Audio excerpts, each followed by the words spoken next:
নমস্কার বন্ধুরা। তো মোটোরোলার তরফ থেকে যে আপকামিং স্মার্টফোন আসতে চলেছে, মানে বাজেট রেঞ্জে যে আপকামিং স্মার্টফোন আসতে চলেছে, সেটার নাম হলো মোটোরোলা G55 5G।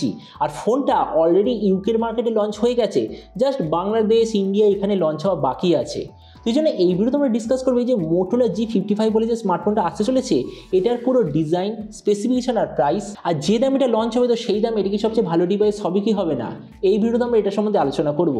তো চলো শুরু করা যে ভিডিওটা কোনো সময় নষ্ট না করে, আপনি যদি গ্যাজেটল বাংলা চ্যানেলে প্রথমবার আসেন আর এরকম বাংলা টেক ভিডিও ডেইলি দেখতে চান, তাহলে গ্যাজেটল বাংলা চ্যানেলটা সাবস্ক্রাইব অবশ্যই করে নেবেন। তো প্রথমত আলোচনা করবো এই স্মার্টফোনটার ডিজাইন সম্বন্ধে। তো যেমন দেখছেন এবারে যে মোটোরোলা G55, পেছন দিক থেকে দেখতে হবে এক্স্যাক্টলি এরকম। ফোনটা আপনি টোটাল তিনটে কালারে পাবেন, একটা গ্রে, একটা গ্রিন আর একটা পার্পেল। এর পেছন দিকে যে মেটেরিয়াল সেটা হলো প্লাস্টিক আর লেদারের মিক্সচার, মানে হলো একটা ভেরিয়েন্টে পাবেন লেদার কভার, বাকি দুটো ভেরিয়েন্টে পাবেন প্লাস্টিকের ব্যাক কভার। আর এর সাইডের ফ্রেমটা অবভিয়াসলি প্লাস্টিকের। এর থিকনেস হলো 8.1 মিলিমিটার আর ওয়েট 179 গ্রাম। ডিসপ্লের দিক থেকে এতে আপনি পাবেন 6.49 inch full HD plus 120 hertz IPS LCD display, তার সঙ্গে 240 হার্জের টাচ স্যাম্পলিং রেট, 600 নিটসের brightness, 20:9 aspect ratio, 93% screen to body ratio. আর ডিসপ্লের যে প্রোটেকশন সেটা হলো গরিলা গ্লাস 5 এর ডিসপ্লে প্রোটেকশন। তার মানে সোজা কথা বলতে গেলে যে প্রাইস পয়েন্টে আসে সেই হিসেবে ডিসপ্লেটা ঠিকঠাক আছে। প্রসেসরের দিক থেকে আছে Dimensity 7025 5G প্রসেসর। ক্যামেরাতে আছে 50 আর 8 মেগাপিক্সেলের ডুয়েল ক্যামেরা, তার সঙ্গে 16 মেগাপিক্সেলের সেলফি। এর যে রিয়ার ক্যামেরা ওটার সঙ্গে আপনি পাবেন OIS এর অপশান।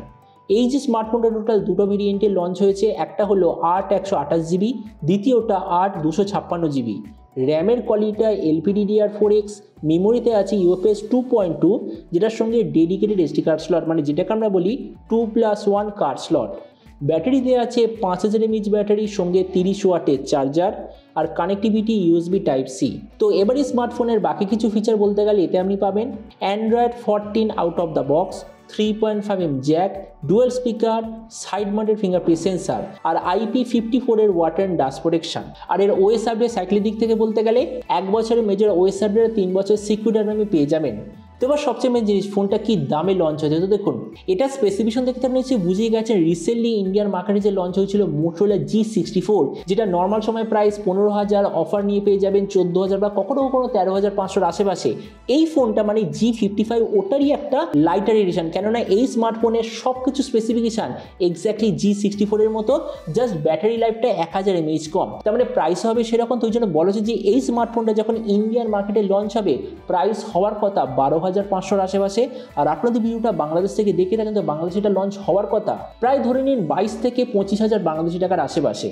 তো এবার সব ভিডিওর মধ্যে কিনা অনেকে জানাবো এই যে স্মার্টফোনটা যে আসতে চলেছে এটা কি প্রাইস পয়েন্টের মধ্যে সবচেয়ে ভালো, নাকি এর চেয়ে বেটার অন্য কোনো স্মার্টফোন অ্যাভেলেবল আছে। তো দেখুন, আমরা যদি এই মুহূর্তে মানে 12 থেকে 13,000 টাকার মধ্যে দিই, কিন্তু একটা দারুণ অলরাউন্ড স্মার্টফোন হলো iQOO Z9X 5G।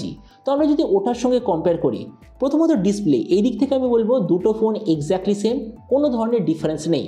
প্রসেসর, এই দিক থেকে আমি বলবো iQOO বেটার, কেননা iQOOর মধ্যে আছে স্ন্যাপড্রাগন 6 Gen 1, মোটোর মধ্যে যে আছে Dimensity 7025, ওটার থেকে ডেফিনেটলি বেটার। তো এই জন্য প্রসেসরের দিক থেকে iQOO বেটার। ক্যামেরার দিক থেকে এখানে আমি বলবো মোটো একটু বেটার, কেননা মোটোতে আছে OIS এর অপশান, তার সঙ্গে আবার 8 মেগাপিক্সেলের একটা আলট্রা ওয়াইড সেন্সার, যেটা আবার iQOOতে মিসিং আছে। তো এই জন্য ক্যামেরার দিক থেকে মোটো বেটার।